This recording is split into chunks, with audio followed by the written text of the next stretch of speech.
Zvishuwa ibandi ratanga takasarudza kuti riiswe vana vacheche rakabatana neunyoro hwemvura,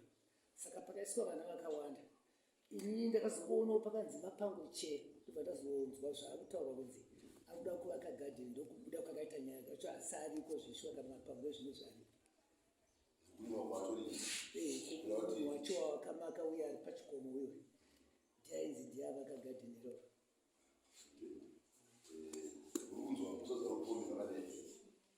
Uzive kuti nhasi wakuda kuzvipindura mudare sakureva kuti kugamuchira mhosva yako avakangoitinesi vanoratidza chokwadi tinzokutaura kuvana ndo vamwe mune hama dzakavigerwa kupa panzvimbo iyoyo vakamuviga koreriwa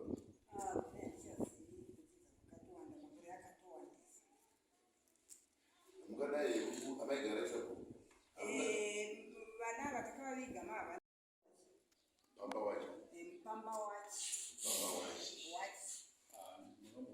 hamungadayi muri kupindira panharo dzemuganhu wamushaina mutano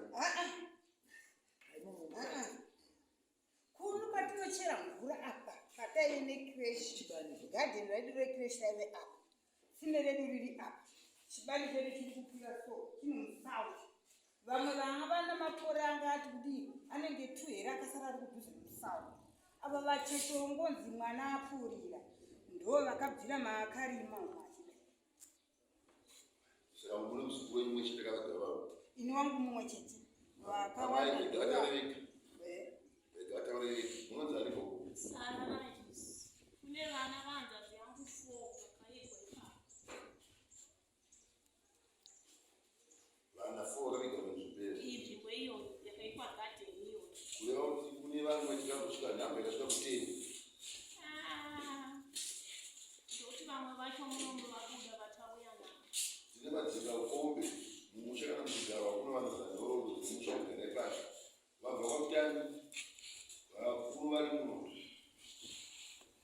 vanisa nhoroondo achira nhororo vafute vakagara vagoni 64 panzvimbo ibani ichokwadi here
Sly Media TV, building bridges.